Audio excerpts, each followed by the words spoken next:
Hi friends, ఎవరైనా ఏదైనా కనిపెట్టారు అంటే అదేదో 1-2 రోజుల్లో కనిపెట్టేది కాదు.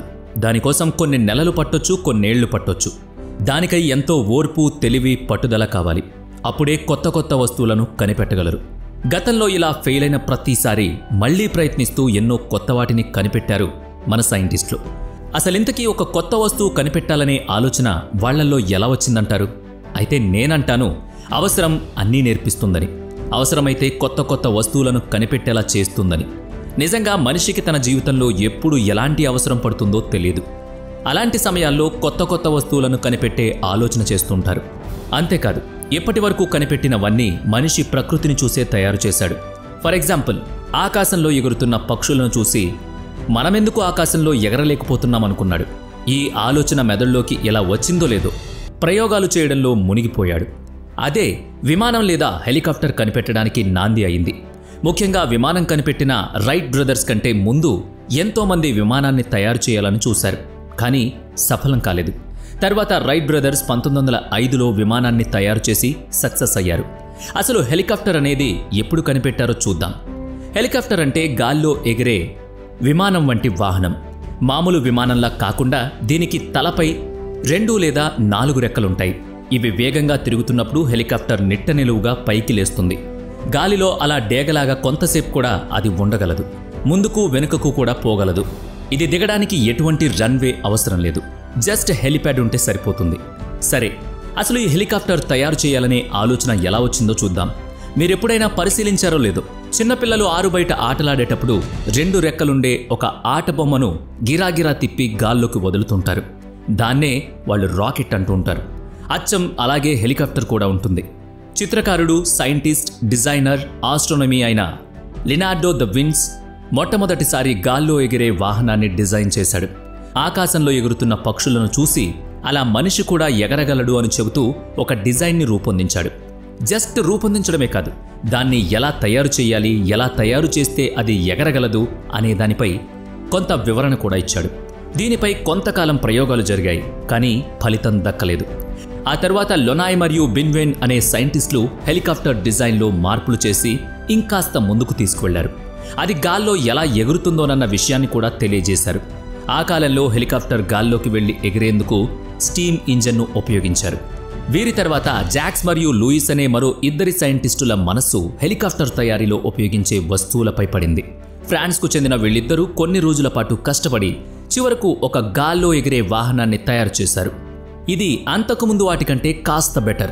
స్టార్ట్ అయిన తర్వాత గాల్లో కాసేపు ఎగిరింది. అదే మనిషి తయారు చేసిన మొట్టమొదటి హెలికాప్టర్. ఆ తర్వాత పాల్ కార్ను అనే బ్రిటిష్ సైంటిస్ట్ మరో హెలికాప్టర్ కనిపెట్టాడు. దాని పేరు కార్న్ హెలికాప్టర్ అని కూడా పెట్టాడు. ఇది గాల్లో 1 నిమిషం పాటు ఉండగలిగింది, కానీ అంతకంటే ఎక్కువసేపు ఉండలేకపోయింది. ఆ తర్వాత వచ్చిన హెలికాప్టర్లు కాస్త గాల్లో స్టే చేయడం మొదలుపెట్టాయి. ఒక హెలికాప్టర్ దాదాపు 1 కిలోమీటర్ వరకు గాల్లో ఎగిరింది. ఆ తర్వాత జాన్ సియర్వా అనే వ్యక్తి హెలికాప్టర్ వింగ్స్లో మార్పులు చేశాడు. వాటిని లైట్గా తయారు చేసి గాల్లో ఎక్కువసేపు ఎగిరేలా చూసి చివరకు ఒక ప్రత్యేకమైన విమానాన్ని ఆయన తయారు చేశాడు. ఆ తర్వాత జర్మనీకి చెందిన ఎన్రిచ్ ఫోక్ అనే వ్యక్తి ఎలాంటి హెలికాప్టర్ని తయారు చేశాడంటే చాలాసేపు అది గాల్లో ఎగురుతూనే ఉంది. తర్వాత అది చక్కగా ల్యాండ్ అయింది కూడా. ఆ తర్వాత ఐరెన్ సిగోర్స్కీ అనే వ్యక్తి ఒక సక్సెస్ఫుల్ హెలికాప్టర్ను తయారు చేశాడు. ఈ విమానం చాలా రోజుల వరకు గాల్లో తిరిగింది. అంటే 1939 సెప్టెంబర్ 14 వరకు చక్కగా గాల్లో తిరుగుతూనే ఉంది. నిజంగా ఇది ఐగర్ సిగోర్స్కీ కనిపెట్టిన మొట్టమొదటి రూటర్ హెలికాప్టర్. దీని పేరు VS-3 రూటర్ హెలికాప్టర్. దీన్ని తయారు చేసిన తర్వాత మళ్లీ మరో హెలికాప్టర్ రావడానికి చాలా రోజులే టైం పట్టింది. అయితే అందంగా ముస్తాబైన ఈ హెలికాప్టర్ ఆ తర్వాత అమెరికా సైన్యంలోకి వెళ్లి సేవలందించింది. ఈ సిగోర్సీ హెలికాప్టర్ల గిరాకీ అప్పట్లో అమెరికాలో బాగా పెరిగిపోయింది. అమెరికా మిలిటరీ కోసం సిగోర్స్కీ చాలా హెలికాప్టర్లు తయారు చేసిచ్చాడు. అలా 1తో మొదలైన హెలికాప్టర్స్ 400 వరకు సిద్ధమయ్యాయి. ఆ తర్వాత విదేశాలకు వెళ్లి ఎగుమతులు దిగుమతులు చేయడం వంటివి కూడా ఈ హెలికాప్టర్ ద్వారానే నడిచాయి. ఆ తర్వాత అట్రాక్ట్ చేయడం కోసం ఎన్నో వెరైటీ హెలికాప్టర్లు మార్కెట్లోకి వచ్చేశాయి. ఇదండి హెలికాప్టర్ తయారీ హిస్టరీ. అసలిప్పుడు హెలికాప్టర్ ఎలా ఎగురుతుందో తెలుసుకుందాం. విమానం చేయలేని పనుల్లో చాలా పనులు హెలికాప్టర్ చేస్తాయి. ఇవి రన్వేపై పరుగులు పెట్టకుండా ఉన్న చోటు నుంచి నెట్ట నిలువుగా పైకి లేవగలవు. కావాలంటే వెనక్కి ముందుకు కూడా దిగగలవు. ఎగురుతూ కావాల్సిన చోట ఆగిపోయి ఉండగలవు. గాల్లో పూర్తిగా గుండ్రంగా తిరగగలవు. ఇన్ని ప్రత్యేకలతో హెలికాప్టర్ ఎగరడానికి దానిలో ప్రధాన భాగాలైన main rotor, drive shaft, cockpit, tail rotor, landing skids సహాయం చేస్తాయి. మన ఇంట్లోని సీలింగ్ ఫ్యాన్ని తీసుకొచ్చి తిరగేసి బిగించినట్లుగా హెలికాప్టర్ మీద పెద్ద పెద్ద రెక్కలున్న పంక ఉంటుంది. ఈ మొత్తం అమెరికను మెయిన్ రోటర్ అంటారు. ఈ రెక్కలు గిరగిరా తిరగడం వల్లనే హెలికాప్టర్ పైకి లేస్తుంది.